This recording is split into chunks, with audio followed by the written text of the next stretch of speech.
Oi, eu sou a Má e esse é mais um eDublin Class. Lembrando que o eDublin Class não é uma aula de inglês, são dicas, coisinhas pra ajudar você quando você estiver fazendo o seu intercâmbio, ou mesmo viajando por aí, né? Tanto lugar pra ver nesse mundo. Hoje a gente tá de volta com uma coisa que eu costumava fazer, que é o desafio das 100 palavras, né? E a ideia é justamente ensinar palavras que a gente geralmente, palavras e expressões que a gente geralmente não aprende nas aulas de inglês, que a gente aprende mesmo quando a gente tá morando fora, né? Vivendo na cultura. E uma palavra que eu sempre tive a dúvida, né? Sempre tive a curiosidade de saber como que era em inglês, era vergonha alheia. E foi só uns 2 anos atrás, acho que eu realmente entendi, aprendi a usar vergonha alheia em inglês aqui, né? E é muito engraçado porque se você vai no Google e você busca na internet como dizer vergonha alheia em inglês, a maior parte dos resultados traz uma expressão que, na verdade, praticamente não é utilizada at all, assim. Ninguém usa. Que é second-hand embarrassment. Então, se você vai colocar vergonha alheia no Google, ele vai te falar isso, que é literalmente, né? Embarrassed por outra coisa. Então, second-hand embarrassment. Vergonha alheia. Literalmente vergonha alheia. Só que é uma expressão um tanto rebuscada. Você dificilmente vai ouvir por aí. Aqui em Dublin, talvez se você for pra Dublin 4, que é o bairro dos poshes, dos ricos, talvez você até ouça alguém falando dessa forma. Mas não é comum você ouvir as pessoas falando isso no dia a dia, né? Em contextos mais normais e informais. Então hoje a gente vai focar na palavra que todo mundo usa por aqui, que é cringe. E é engraçado porque em português vergonha alheia é um substantivo, é sempre um substantivo. Então você sente vergonha alheia. Em inglês é uma palavra muito flexível, porque ela pode ser tanto um verbo, pode ser uma coisa que você sente, mas também pode ser um adjetivo e pode ser um substantivo, ou seja, ela pode ser usada pra descrever uma coisa, uma pessoa, uma sensação, né? Não só uma coisa que você sente em relação a uma coisa, uma pessoa, uma situação. Deu pra entender? Eu vou dar alguns exemplos pra deixar mais fácil pra vocês. Então vamos começar com cringe, ou cringy, né? Quando é o adjetivo, em contextos que a gente geralmente usa em português, pra vocês primeiro entenderem como a gente usaria normalmente, né, nas situações que a gente tá acostumado. E depois eu vou falar um pouquinho também sobre as versões alternativas de como eles usam essa palavra por aqui. Então, a primeira frase, que você pode usar em vários contextos diferentes, that makes me cringe. Aquilo me dá vergonha alheia, né? Eu sinto vergonha alheia quando eu penso ou quando eu vejo uma determinada situação. O that, sendo tão flexível, ele pode estar se referindo a qualquer coisa. Então você pode estar olhando ali aquela coisa e falar, that makes me cringe, sabe? Tipo, ai, que vergonha alheia, credo, socorro. Ou você pode simplesmente usar como um adjetivo, dizer, that's cringy. É a mesma coisa, né? Aquilo me dá vergonha alheia, só que usando de outra forma. Então, that's cringy, ou he's cringy. Nossa, que vergonha alheia daquele cara, sabe? He's cringy, ou that's cringy. Outra coisa é quando a gente sente, então, a vergonha alheia por alguma situação. Então, por exemplo, I cringed watching her presentation. Tipo, eu fiquei com vergonha alheia assistindo a apresentação dela. Nossa, foi tão ruim que...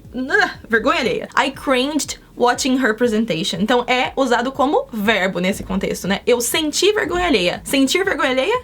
Cringed. Resolveu em uma palavra. Outra coisa é que a forma original, né, desse adjetivo cringy é, na verdade, cringe-worthy. Digno de vergonha alheia, basicamente. Então você pode, por exemplo, falar assim, Did you see the way the guys on The Apprentice act? They were cringe-worthy, to say the least. Você viu como os participantes do Aprendiz estavam agindo? É no mínimo de dar vergonha alheia. Então, assim, é muita vergonha alheia mesmo o jeito como aquelas pessoas do Aprendiz estavam agindo. No Brasil, não é tão comum a gente falar que a gente sente vergonha alheia da gente mesmo, né? Enquanto aqui é muito comum a gente falar que a gente sente vergonha alheia da gente mesmo. Quando a gente pensa em alguma coisa do passado, por exemplo, lembra quando você tinha ali uns 11 anos de idade, o seu cabelo era muito feio, você usava umas roupas bem bregas? Nossa, I was so cringe-worthy. Ou I was so cringy. Quer dizer, eu tenho vergonha de mim mesmo lembrando como que eu era com 11 anos de idade. Outra coisa, sabe quando alguém tenta ser muito engraçado e não consegue e aí dá vergonha alheia? He tries so hard to be funny, but he isn't. It's cringy. Tipo, nossa, ele tenta tanto ser engraçado, mas ele não é. Eu sinto vergonha alheia por ele. Ou senão, você pode, né, isso pode fazer você sentir vergonha alheia. Então, he tries so hard to be funny, but he isn't. It makes me cringe. Ou he makes me cringe. Então, esses exemplos que a gente viu até agora são exemplos de situações que a gente usaria também em português, né, que fazem muito sentido. Só que em inglês, o cringe, ele também tem uns significados um pouquinho diferentes. Então, por exemplo, eu posso usar uma frase do tipo I was watching YouTube videos and I found a cringe compilation of Xuxa's videos. Tipo, eu tava assistindo vídeos no YouTube e eu achei um compilado de dar muita vergonha alheia de vídeos da Xuxa. Tipo,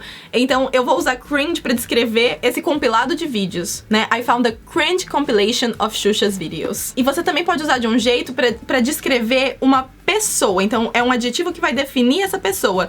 Não o jeito que você se sente em relação a ela, mas o que ela é. Eu posso dizer simplesmente, that guy over there is cringy. Nossa, tipo, ele é cringe, ele é de dar vergonha alheia, né? Mas você descreve ele dessa forma. Então, that guy over there is cringy, isn't he? E você pode dizer, are you kidding? He's the definition of cringe. Tipo, você tá brincando comigo? Ele é a definição da vergonha alheia. Ele é a vergonha alheia em pessoa. He's the definition of cringe. Outro jeito de usar a vergonha alheia em inglês, ou no caso, o cringe, é quando você tá descrevendo uma sensação física. Então, uma coisa que faz você cringe, por exemplo, imagina que você tá pegando um palito de dente, enfiando embaixo da unha do dedão no seu pé e chutando uma parede.